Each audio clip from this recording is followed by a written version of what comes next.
que para despistar de la política de privatización que hacía José María Aznar, pues puso en marcha esto de la NECA, las evaluaciones de centros, y hoy en este país hay más gente evaluando a otros que produciendo ciencia para ser evaluada.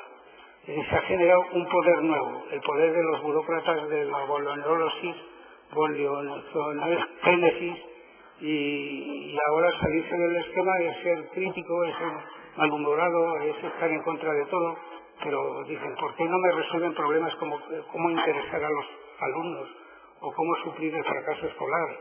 Pues no, la NECA me pide que justifique el porcentaje de fracasos que se va a producir con mi plan de estudios como una cosa natural.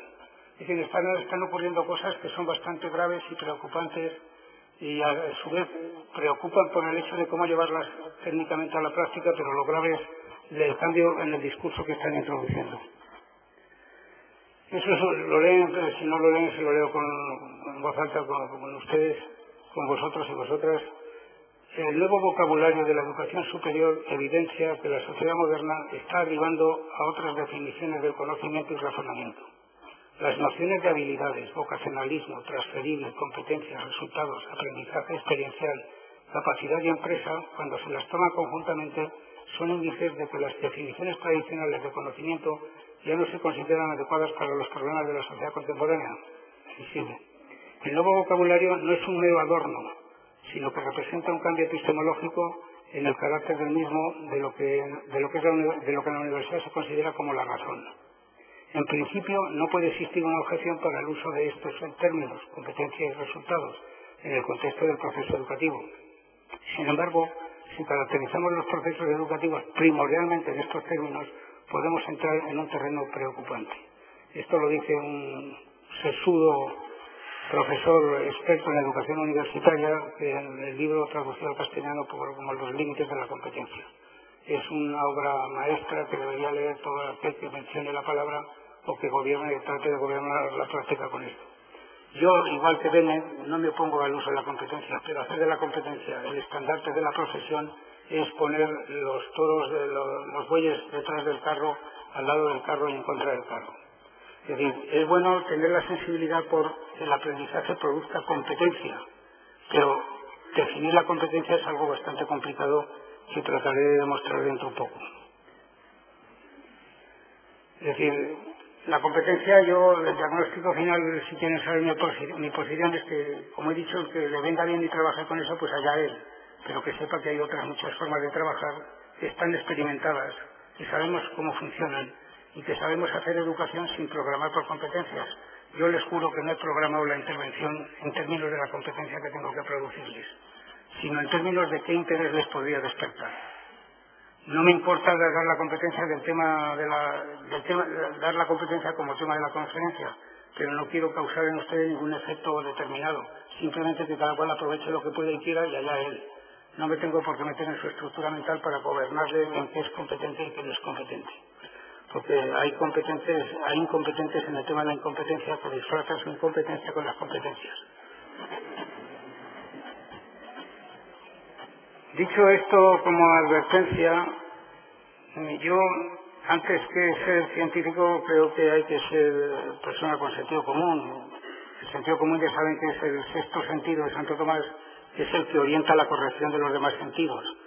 Aunque esto es muy dudoso que la gente, pues, tiene un sexto sentido, ¿no? Y el sexto es que tiene uno que gobierna los 5 restantes y los equilibra, le da razón. Pero el sentido común también se entiende como el sentido de la gente normal y corriente. La del agricultor que dice, tú predica el tiempo que hagas, que yo digo que a mí me duele la pierna y lloverá. Es decir, pues entremos en ese análisis del conocimiento, no diré vulgar, sino cotidiano, de qué es lo que hace la realidad, qué pasa en la realidad, qué problemas hay en la realidad. En lugar de plantearnos problemas que no son problemas, planteamos los problemas que son problemas, porque después llega la financiación cero como problema del problema, y no, es el problema antes que el problema. Después llega que los profesores se resisten a realizar un esquema de moda, y eso es perfectamente previsible porque no forma parte de su forma de trabajar. Después viene la imposición ilustrada de un programa de cambio pedagógico como si fuera una buena nueva, muy nueva. Sin embargo, hay otras formas alternativas de entender el aprendizaje racional. Entrando en un terreno amigable, campechano. Yo me imagino a un marciano, esto es mucho imaginar, claro, un marciano viendo el panorama de nuestros discursos y preguntaría ante este lío de qué va todo esto, ¿no? ¿Qué hay de esto que la gente se preocupa? Y le preguntaría también si forma parte de un catecismo o forma parte de una propuesta abierta, y le preguntaría si es que ha habido un cambio de paradigma por lo cual haya que meter este tema en la agenda intelectual de las personas o política, de los gobernantes y gestores. Si hay un cambio de paradigma en el sentido que decía Kuhn, y entonces hay que preguntar si es nuevo, quién lo ha descubierto, como dije antes, ¿no? Y no hay nadie. Detrás de esa propuesta no encuentran a un Piaget, a un Brunner, a un Vygotsky, a un Luria, a un Freinet, a las personalidades que hemos conocido como innovadoras en el sistema educativo. La experiencia de la libre institución, de la institución libre de enseñanza, de la escuela activa, del aprendizaje responsable. Es decir, hay autores conocidos en el mundo porque han plantado una pica en la montaña y han aportado cosas interesantes, la dinámica de grupos, en fin, cantidad de cosas que tienen autores detrás. Y mencionamos las fuentes de autoridad porque es nuestra costumbre.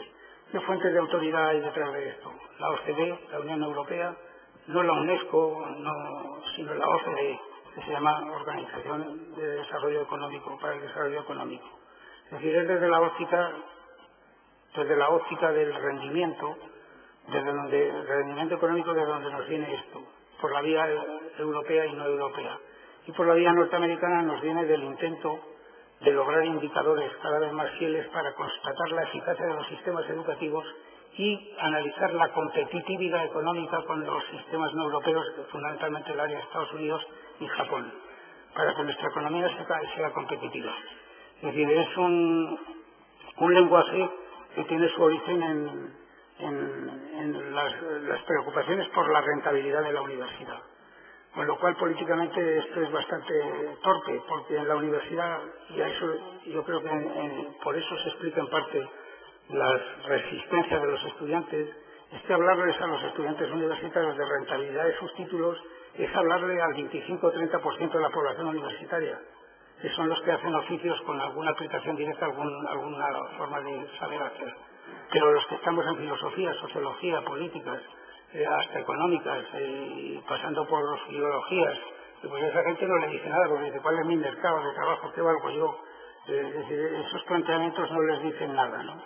Sin embargo, la idea de penetrar en Europa, ir a Europa, comunicarse con Europa, fomentar las becas Erasmus, en lugar de que tengan que pagarlo los padres o el propio estudiante, pues es fundamental. Y ya no digamos de profesores, que si te vas de Sevilla pierdes la silla, pero si te vas de León pierdes el sillón. Es decir, la universidad, la mía, se está configurando como para no poder intercambiar a nadie, porque no hay nadie que se intercambie y no hay posibilidad de que mi departamento diga, vete tú 15 días que viene otro, porque hay que pasar una serie de comisiones, reuniones, dictámenes, y al final te fallan a favor o en contra. Y si te aprueban el proyecto es porque has sido muchos años director de departamento, porque has sido decano, porque has sido lo que sea, pero no porque has publicado, porque has rendido, porque tienes tramos de investigación. Es decir, las reformas vienen por una especie de derivación verbalista de unas propuestas que no tienen mucho fundamento o que no deben dejar a otros que no lo tengan, ¿no? Y si esto no es nuevo, no tiene autores detrás, los autores que tiene son de segunda fila intelectual, porque la OCDE no hace informes de tipo científico, además ella se cuida muy bien cuando hace informes, esto es lo que opinamos nosotros, pero hay otras formas, pero los intérpretes, como ocurre con los papistas, son siempre más ortodoxos que el Papa, ¿no? Ahora el nuevo informe Talis va a dar mucho que hablar, porque entra en lo pedagógico, la OCDE entra en lo pedagógico y descubre que las buenas relaciones de profesor-alumno son positivas para el rendimiento, lo cual que dice chapó, hermano.